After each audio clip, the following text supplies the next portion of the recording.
Kerry Bechtel, and I am the resident costume designer here at Southwestern University. And I designed the costuming for the Bilitis project and also the scenic elements. There isn't a huge set involved with this. It's more of, I guess, creating a environment, I guess, for these tableaus to occur upon. So it deals with a little bit of the sort of voyeuristic element, so lots of shears and curtains that can be drawn back and looked through or lurked behind. It also creates sort of an order that is important, I think, in terms of the sort of classical element of the poetry especially, and the idea that it was set during that particular period, whether that was correct or not, and provides something very orderly for the sensuality of the body to sort of be presented against. So that's kind of what that is. It's a lot more simplistic than the regular salon that this actually would have occurred in.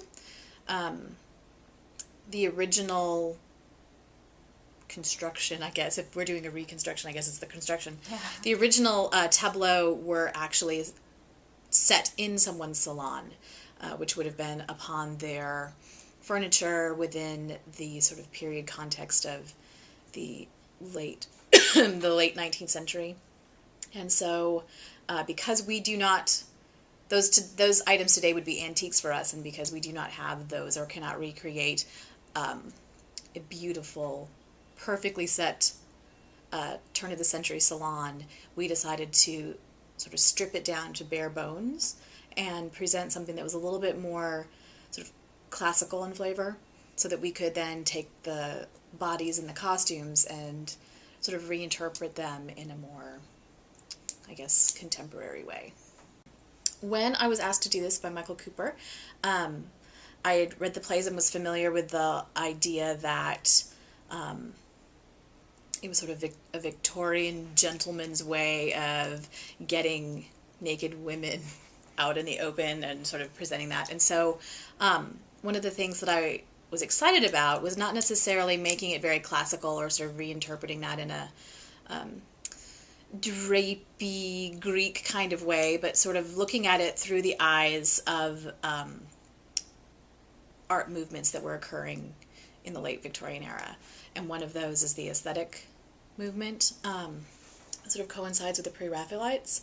And one of the things that they were really interested in, or sort of spearheaded during that period, was a little bit of a dress reform for women. And they eliminated corsetry. They weren't very popular in terms of regular fashion, but what they did was sort of lounge around their homes in velvet and heavy silk and brocade, and they didn't wear corsetry. Everything was very soft and less confined. And so I was really interested in taking this particular idea within these poems and sort of filtering it through that. So one of the things I wanted to do was choose velvets and brocades or heavy silks and provide that as the sort of fabric for the garments, as opposed to a filmy, sheer kind of interpretation of what classical Greek would be, which would be completely wrong anyway. But and also to add some color to it. I didn't want to put them in just sort of pale white or anything like that. I thought that they needed to look like jewels on a box, as opposed to naked women standing around. And of course, because we're in a university setting and there's sort of conservative sort of, I don't want to say like fingers that are filtering through, but it's not as if we can actually put a bunch of naked women on stage and not have to really answer for that in some way, whether someone screams that it's pornography or someone says, we're really going too far.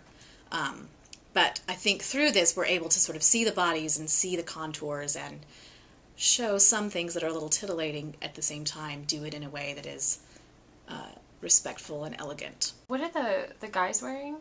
They are wearing nothing. They are the nude ones. They're wearing this. Oh, okay.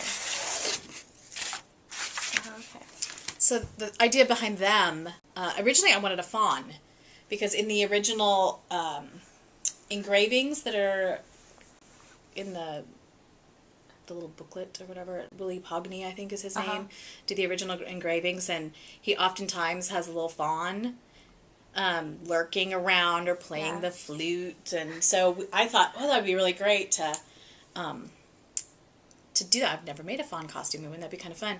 And it would really be interesting, sort of representing that sort of animalistic nature, I think, of men, and I think that would have been really important, but Jewel then couldn't figure out a way to really use him without making him just sort of lurk in the background and kind of be creepy. So without that, it just seems sort of a thing that we needed to throw out. But that was another thing that was really exciting to me about this project was, I get to make a fawn, and how do you create that with their regular human legs? But he just didn't work. So we ended up with two men who are essentially set dressing. I mean, the women are what's important, and the men are there to sort of, support them, as opposed to be the central focus in some kind of way. And that's another sort of exciting thing, is that it celebrates women in such a great way.